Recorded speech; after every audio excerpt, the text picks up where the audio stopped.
pareil, je ne le voyais pas. Bonjour à tous, donc je suis Julien Chaudençon. Je vais vous parler aujourd'hui un petit peu de ce qu'on fait en data chez Cheers. Et tout d'abord, bien sûr, Cheers, qui sommes-nous? Alors, selon l'expression consacrée, on est un imprimeur de sourires. Plus simplement, on est une entreprise B2C qui vend des produits photos avec un placement essentiellement mobile. Notre leitmotiv, c'est de rendre l'impression de photo super simple, intuitive et de sortir des produits super qualitatifs. Donc nos produits, pareil, nos produits phares, ce sont les box photos, mais on vend aussi des albums, des tirages, des agrandissements, des magnettes et tout plein d'éléments de décoration murale. Du coup, Cheers existe depuis 2012, mais la date clé pour Cheers, c'est février 2018, où a démarré l'association avec le groupe CV, qui est un grand groupe de photographie allemand, super bien établi dans le domaine, avec des technos les meilleurs du marché. Et du coup, cette association, elle nous permet de faire plein de choses, et notamment de profiter de leur expertise en impression de photos en envoyant une bonne partie de notre production chez eux, en tout cas toute la production que notre site propre de Gennevilliers ne peut pas faire. Au niveau aujourd'hui, donc Cheers en 2020, c'est 150 salariés, 50 sur ce site de production et 100 personnes au siège. Et notre objectif, clairement, c'est d'être rentable aussi vite que possible. Du coup, pour cela, on s'est mis à faire de la data pour améliorer nos processus et pour être meilleur opérationnellement. Et cette data, elle repose sur une infrastructure qui est relativement simple, qui est celle que j'ai trouvée à mon arrivée chez Cheers en 2019, au début de l'année 2019, et simplement basée sur un principe de LT relativement simple, avec un outil Panoply qui nous fait la collecte sur nos différentes sources de données, et donc, qui est câblé sur un Redshift, et que Looker lit. Donc, ce qui est important de savoir, c'est qu'en fait, on fait aucune autre transformation que celle qu'on fait avec Looker. Donc, grosso modo, tout est fait en SQL.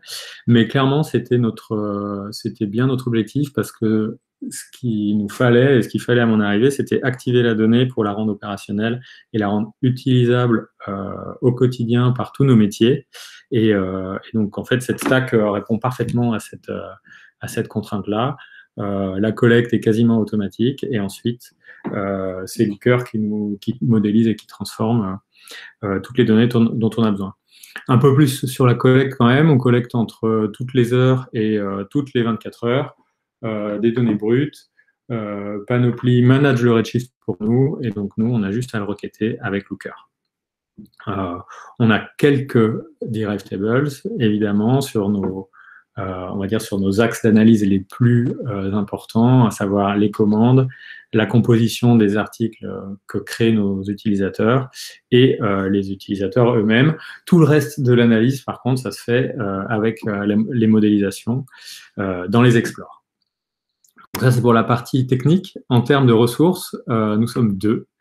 Il y a une personne donc dans l'équipe marketing, donc parce que le marketing est chez nous un très gros poste de dépenses, et du coup qui est en plus très très analytique. On a décidé d'allouer une ressource complète en data au marketing, et ensuite il y a donc moi-même côté tech pour la partie engineering et pour toute l'analyse qui n'est pas marketing, donc la prod, les opérations, etc. Du coup, résultat des courses, après quasiment 2 ans et demi, je crois, d'utilisation de Looker à Cheers. Donc, c'est pour nous 50 utilisateurs hebdomadaires différents, 168 dashboards, beaucoup de rapports programmés, à savoir on va programmer son dashboard pour le recevoir tous les matins, ou alors que qu'un partenaire le reçoive tous les matins. Ça représente quand même 3500 requêtes par jour, en moyenne. Et en fait, il se trouve que on a créé beaucoup d'explores pour beaucoup de choses, mais en réalité, un quart de l'activité se fait sur un seul explore, et 2 tiers de l'activité se fait sur seulement deux modèles de données. Donc, d'un point de vue métier, qui est-ce qui utilise Looker chez Cheers? C'est très simple, c'est le marketing, je vous l'ai dit, à travers l'analyse qu'ils ont, mais aussi quasiment l'intégralité des 30 personnes de l'équipe. Et ensuite, la seconde partie, c'est la production, parce que la production aussi consomme beaucoup de données pour savoir l'état de notre backlog, notre aptitude à produire dans les temps, et aussi l'équipe Happiness, qui dit gros volume de commandes, dit beaucoup de contacts au service client. Et du coup, la Happiness a besoin d'analytics, notamment on va savoir ce qui les attend en termes de volume d'appels, et ensuite pour recroiser les causes des appels, ils se servent aussi beaucoup de Looker. Je vous disais qu'on avait comme objectif d'être rentable. Sur cette rentabilité, sur le travail sur cette rentabilité, Looker nous a permis de faire deux projets qui nous ont beaucoup fait avancer dans la compréhension du business et surtout dans la compréhension des leviers qui vont faire de Cheers une entreprise rentable. La première chose, c'est une analyse du NPS.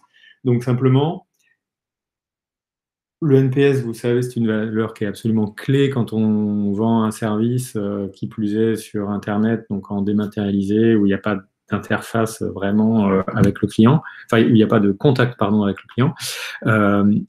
Et ce qu'on a cherché à savoir, c'est quels sont vraiment les moteurs de la satisfaction de nos clients. Est-ce que ce qui va les affecter, c'est une mauvaise UX ou un retard de livraison? Au contraire, est-ce que ce qu'ils vont aimer, c'est recevoir vite leurs produits, avoir une réponse rapide de notre SAV, etc. Enfin, toutes ces questions sur lesquelles on a des idées, mais sur lesquelles on avait besoin de mettre des chiffres pour pouvoir vraiment s'améliorer en termes de processus et au quotidien.